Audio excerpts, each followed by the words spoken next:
जो कर्तव्य की चर्चा चलती है, दूसरा कर्तव्य होता है स्वतंत्रता सेनानी, क्रांतिकारी, यानी जिनका राष्ट्र के नेतृत्व में अहम भूमिका रही है, उनके प्रति श्रद्धा और समर्पण का भाव हमारा होना चाहिए। देखिए, आप अच्छी तरह से जानते हैं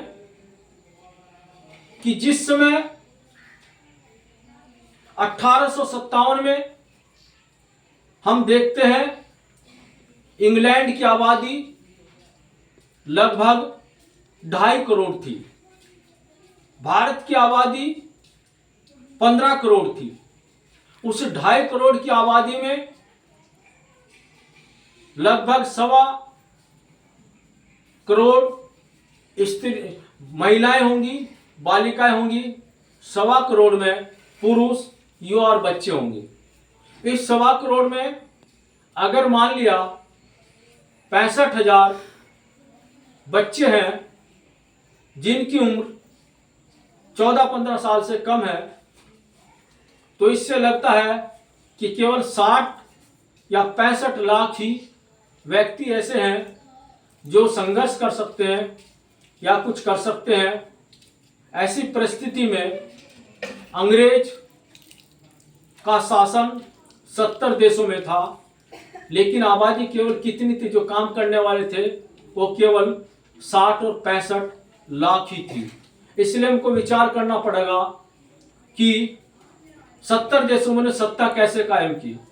चूंकि डीएम उनका होता था, एसएसपी उनका होता था, जेलर उनका होता था, मुख्य न्यायाधीश उनका होता था, जिला न्यायाधीश उनका होता था, यानी उच्च श्रेणी के सर्वोच्च पदों पर वो होते थे। शेष, एसओ, सीओ या वो वकील या पेशकार या हवलदार, ये सब कौन होते थे? ये सभी भारतीय होते थे। ये जितने भी व्यक्ति थे मस्जिदों नमाज पढ़कर जाते थे, ये हिंदू देवी देवताओं की पूजा करते थे। उन पूजा करने के पश्चात अपनी जो भी नौकरी करते थे वहाँ नौकरी करने जाते थे। लेकिन जिस समय कोई थाने के अंदर एसओ होता था, दरोगा होता था, सिपाही होता था, सीओ होता था, ये क्या करते थे? क्रांतिकारियों को पकड़ते थे और क्रांतिकारियों को पकड़कर जेल में डालते थे। उनको सजाए मौत होती थी तो जल्लाद उनको फांसी देता था। ये जितने भी मैंने आपको लोग बताए, ये सारे वो लोग थे जो भारत माता के लिए, जो भारत माता से संबंधित पूजा तो करते थे, लेकिन भारत माता की जो रक्षा कर रहे थे, उन लोगों को, ये उन क्रांतिकारियों को गिरफ्तार करते थे। इसलिए जब ये उनको गिरफ्तार करते थे तो गिरफ्तार करने के पश्चात ये उनको सजा देते थे। यानी क्या भारत माता इन्हीं लोगों की थी? क्या इन क्रांतिकारियों की भारत माता थी?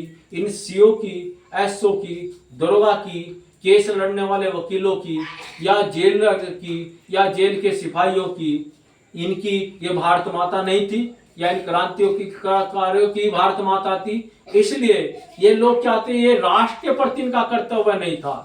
इनका व्यक्तिगत स्वार्थ, व्यक्तिगत कैरेक्टर ठीक हो सकता है, व्यक्तिगत कर्तव्य इनका अपने लिए ठीक हो सकता है, लेकिन राष्ट्र के लिए कर्तव्य ठीक नहीं था। यदि ऐसा कर्तव्य इनका होता तो शायद देश इतने लंबे समय में गुलाम नहीं होता।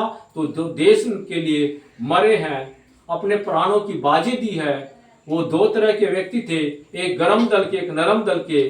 गरम दल के व्यक्ति और नरम दल के बारे में गांधी जी थे। तो नरम दल के बारे में कहा है, वारे गांधी, वारे गांधी ऐसी चली तेरे नाम की आंधी, तूने जिंदगी बिताई एक लंगोट में, दिखता 1500 के नोट में। और किसी ने कहा है भगत सिंह के लिए, अच्छा वारे भगत सिंह, तेरी फोटो नहीं मिलती नोटों पर, वरना तू भी उछाला जाता मुन्नी बाई के कोठों पर। ये देशभक्ति का भाव बताया गया है। इसलिए जो देशभक्त हैं, राष्ट्र और समाज के लिए समर्पित होने वाले हैं, ऐसे व्यक्तियों के लिए हमारा समर्पण का भाव होना चाहिए। उनके सम्मान में हमारा मस्तक सदा नीचे झुकना चाहिए, उनका सम्मान सदा करना चाहिए। ये हमारा दूसरा कर्तव्य बैठता है। इसलिए कर्तव्य के प्रति हमको हमेशा ध्यान रखना चाहिए।